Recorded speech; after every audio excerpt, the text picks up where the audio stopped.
The first references to Operation Night Dust appear not in official documents, but in a set of deteriorating laboratory journals discovered in the late 1990s during the demolition of an abandoned military research warehouse. The journals, many of them scorched at the edges, others soaked with chemical stains, describe a series of atmospheric tests conducted between 1950 and 1969. Officially, the program was limited to harmless tracer dispersal, designed to model airflow patterns over urban landscapes. Unofficially, as the journals imply, the scope was far wider. On certain pages, faded diagrams outlined the release of unidentified bioaerosols over several unnamed cities, followed by the tracking of behavioral and physiological markers among local populations. Some entries are alarmingly precise, recording wind direction, population density, and response delay intervals in a tone disturbingly clinical and detached. One notebook, labeled only with the year 1954, contains the earliest mention of control points,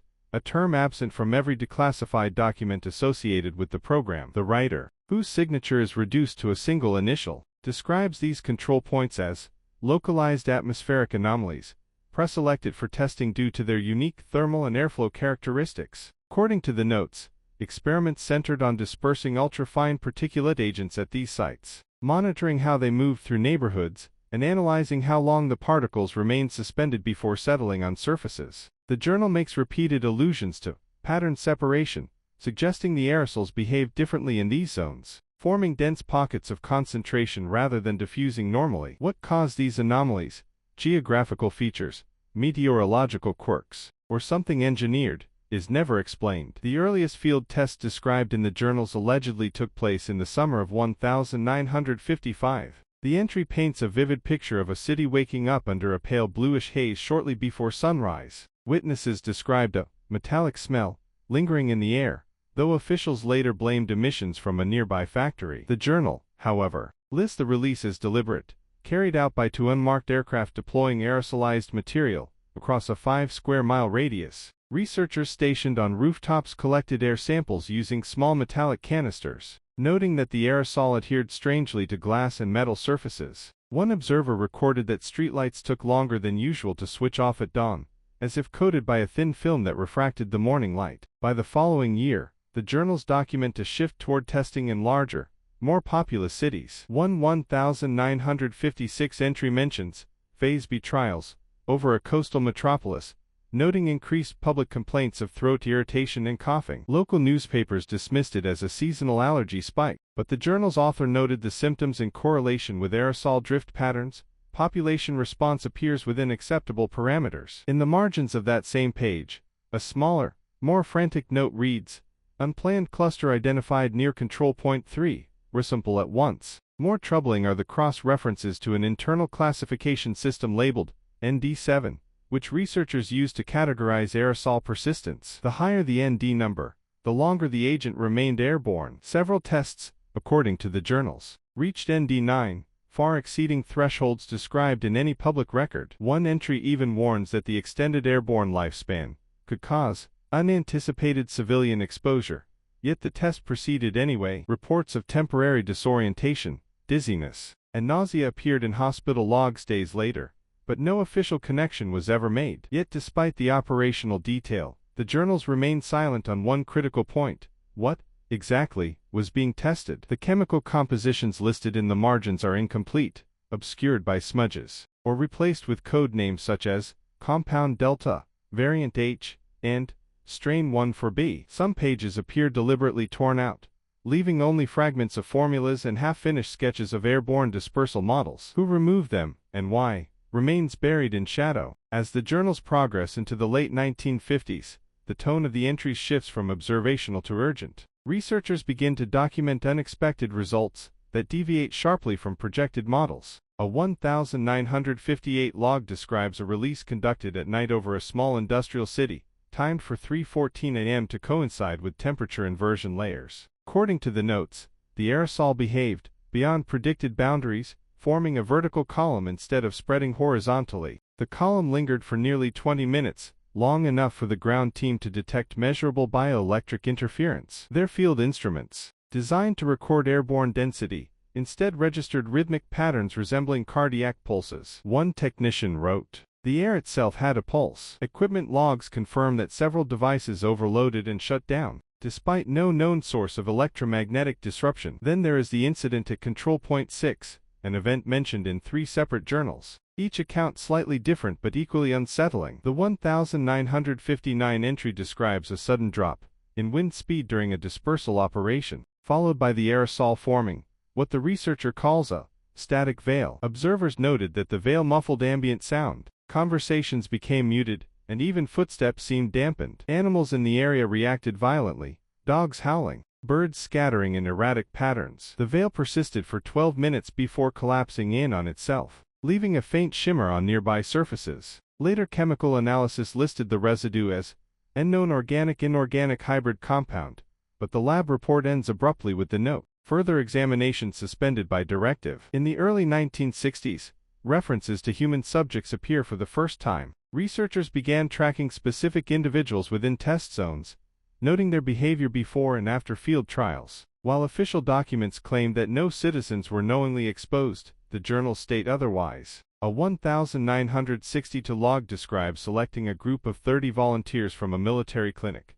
though the manner of recruitment is never clarified. These individuals were reportedly positioned at various locations within a release radius and instructed to carry out normal daily activities. Their physiological responses were monitored through remote devices, described as microtelemetry units, attached to the chest or wrist. The journal notes shifts in heart rate, changes in skin conductivity, and transient cognitive disruption. What this disruption entailed is unclear, but a subsequent entry states that 4 subjects failed to maintain orientation and required intervention. The journals also mention experimental flights conducted with modified aircraft fitted with dispersal canisters capable of releasing aerosols at altitudes higher than those permitted for civilian aviation. 1963 entry describes an overland test, during which the aircraft experienced unexpected turbulence. After returning to base, maintenance crews found a thin, iridescent film covering the wings, so thin it was invisible except under direct light. Samples of the film were collected, but all records of chemical analysis are redacted or missing entirely. In the margins of that entry,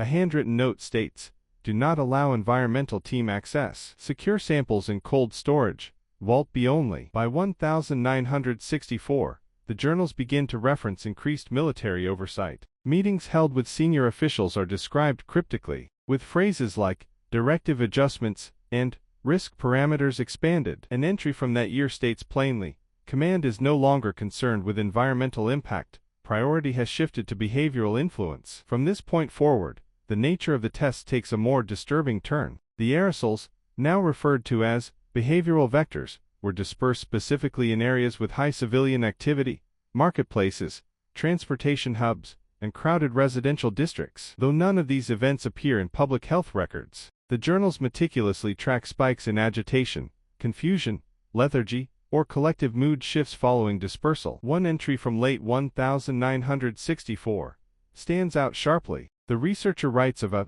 psychogenic bloom observed at Control Point 9, an area previously flagged for unusual atmospheric behavior. After exposure to variant H, residents in the area reportedly experienced synchronized emotional responses, irritability followed by abrupt calmness, then disorientation. Hospital logs from the time report an uptick in fainting spells and temporary memory lapses. The journal closes the entry with a single, chilling observation: "Whatever is happening at Control Point 9, it reacts to us." Entering the mid-1960s, the journals take on a tone that borders on fearful. The researchers begin documenting not only the effects of the aerosols, but also inconsistencies in their own data, discrepancies that cannot be explained by simple human error. A 1965 entry notes that aerosol plumes tracked on radar shifted position without wind or thermal changes. Instruments recorded sudden eastward drift of up to 200 meters, yet observers on the ground reported no such movement. The author writes,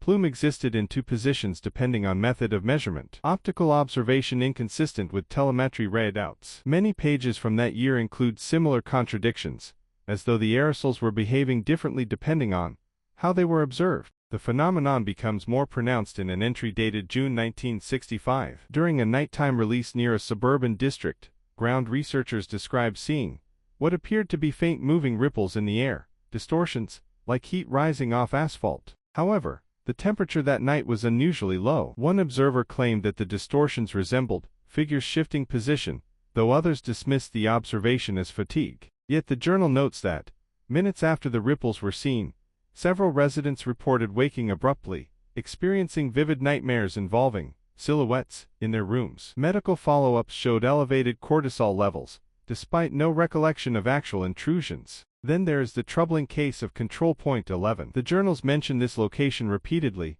though no official records acknowledge its existence. According to multiple entries, Control Point 11 was designated for tests involving bioreactive particulates, a category never explained, but frequently associated with anomalous readings. One account describes a test where the aerosol appeared to cluster around an abandoned water tower, forming a dense cloud that rotated slowly counterclockwise. When ground teams approached, several members reported sudden dizziness and auditory hallucinations, distant voices, metallic ringing, and the unmistakable sensation of being watched. The author notes, immediate symptoms dissipated upon exiting radius, but psychological after effects persisted for days. Recommend halting trials pending neurological evaluation. The recommendation was ignored. What truly unsettled the researchers were the data logs from these tests. The aerosol density tracked by remote sensors spiked dramatically whenever personnel expressed fear or stress, an observation repeated in several trials. One margin note reads,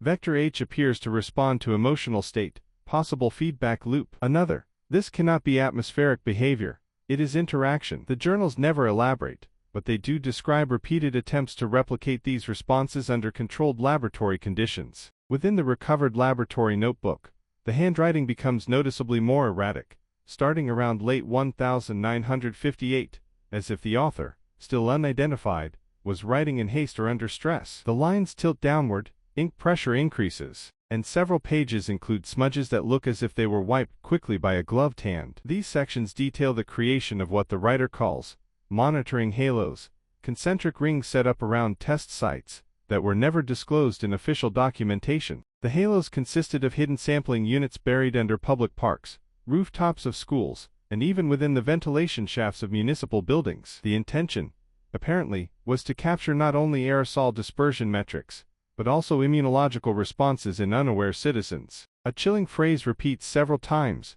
observe the threshold reactions. Back off before symptoms surface. This suggests an intent to approach but not cross the boundary where exposure would cause symptoms noticeable enough to draw attention. The notebook implies that test directors believed such halos allowed them to skim the edge of detectability, avoiding suspicion while still gathering near clinical data. What makes this deeply unsettling is the lack of any reference to informed consent or even internal ethical discussion. The experiments are written as mechanical operations: load, disperse, measure, adjust. The human element, millions of people unknowingly drifting through clouds of test agents, is treated as a mere environmental factor. Another disturbing detail emerges in what appear to be status summaries prepared for internal review. These summaries refer to sentinel responders, individuals chosen to be covertly monitored during and after dispersal events. They were selected based on predictable daily routines: mail carriers with fixed routes, factory workers with rigid shifts, night clerks,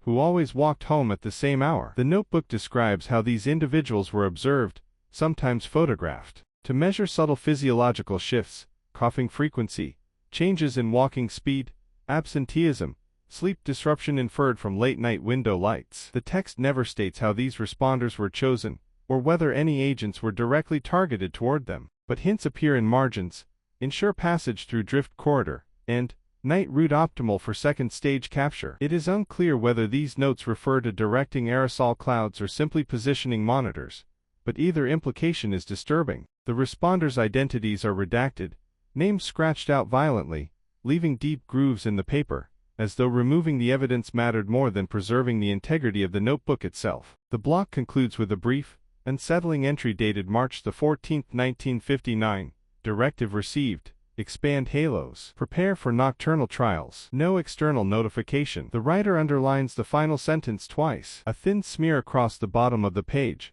whether water, sweat, or something else, distorts the ink, but not enough to hide the words. Whatever occurred next is not recorded in the surviving pages of this section, but the tone shift suggests that the operation was entering a more aggressive, less controlled stage. And considering what came afterward, These warnings were not unwarranted. As the 1960s approached, entries in the recovered notebook transitioned from technical notations to something closer to field reports, compressed into dense blocks of text with almost no spacing, as if the writer was trying to fit as much as possible before the pages ran out. The first indication that Operation Night Dust expanded beyond small-scale city tests comes from a section labeled only Corridor Series. Here, the experiments are described as linear drift operations along major transportation routes, rail lines, interstate highways, and shipping channels, allowing the aerosol plumes to mix with natural air currents and stretch for dozens of miles. The intention, according to a marginal comment, was to study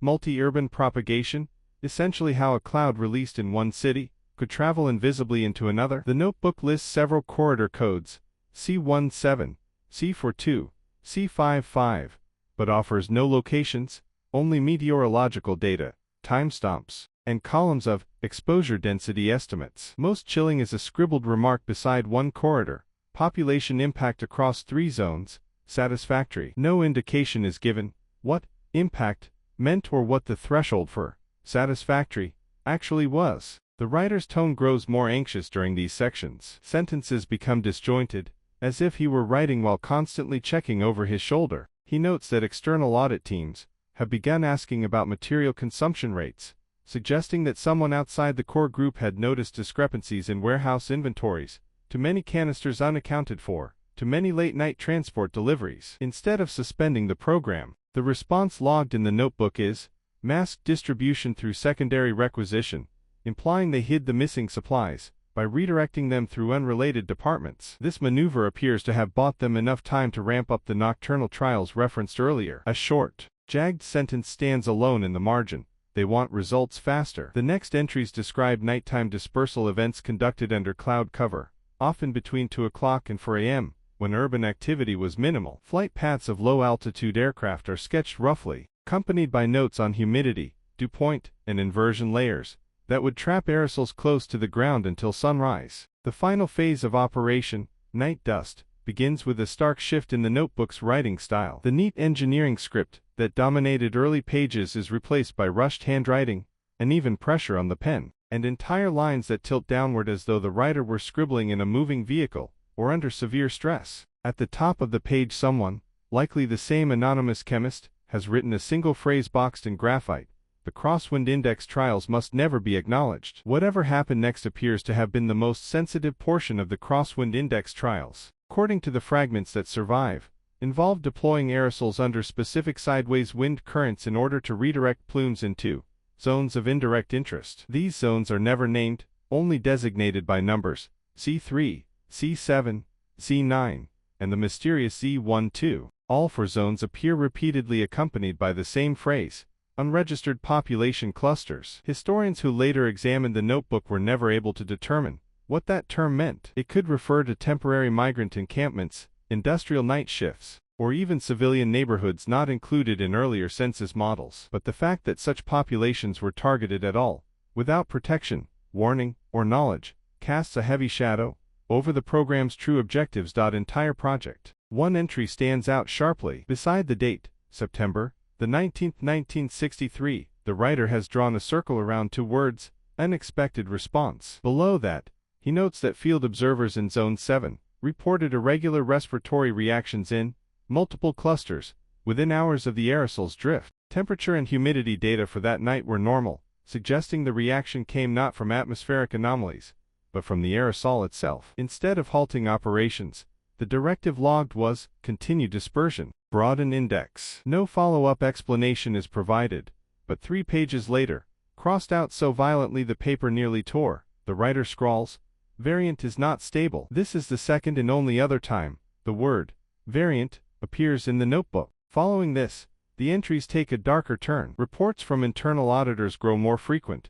Someone inside the chain of command was beginning to notice irregularities. The notebook mentions late-night interrogations, requests for inventory logs, and even an unannounced facility walkthrough by an oversight officer, whose name is redacted in the surviving copy. The writer notes cryptically, he saw the cold room. Asked about series, lied. What the cold room contained is never specified. Only one clue exists. The next entry reads, drift or seal compromised again. Smell stronger. No technical context is given, leaving only speculation about what substances were stored inside. Around this time, flight logs become fragmented. Instead of detailed coordinates, the writer begins using shorthand: Ridge Run, East Arc Low, Twin Pass, each paired with a time window lasting less than 15 minutes. Analysts who studied these later suggested they may have been hit-and drift flights, rapid releases designed to avoid detection by anyone monitoring civilian airspace. Surviving weather notes show that most nighttime winds during these weeks blew southeast,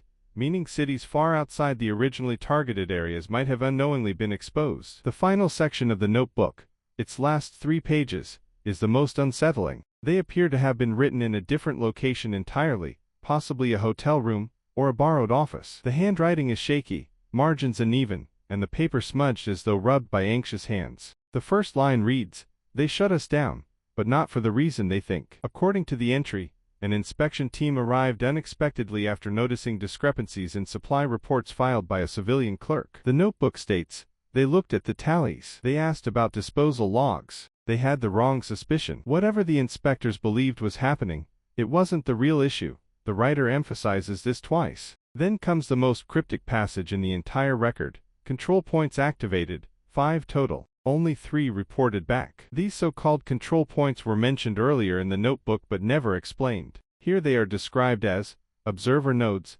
positioned to measure long-range drift patterns over multiple nights. But the writer hints they also served another function, something not related to aerosol tracking. 2 nodes silent, he writes. Not mechanical failure. Field loss. Historians have debated the meaning of field loss for decades. Some suspect it refers to equipment destruction, others to unreported personnel casualties. No official documents mention control points at all. The notebook ends abruptly with the final sentence: "If this book is found, they will deny everything." No signature, no date, just an empty space beneath the last line, as if the writer had intended to continue but was interrupted, or chose not to. When the government officially ended aerosol field trials in 1969, no reference was made to Operation Night Dust, the nocturnal dispersal series, the corridor expansions, the variant aerosol, or the missing control points. Decades later, the recovered notebook remains the single most detailed, surviving artifact from the operation. And without it, the true scale of what happened between 1950 and 1969 might have disappeared completely.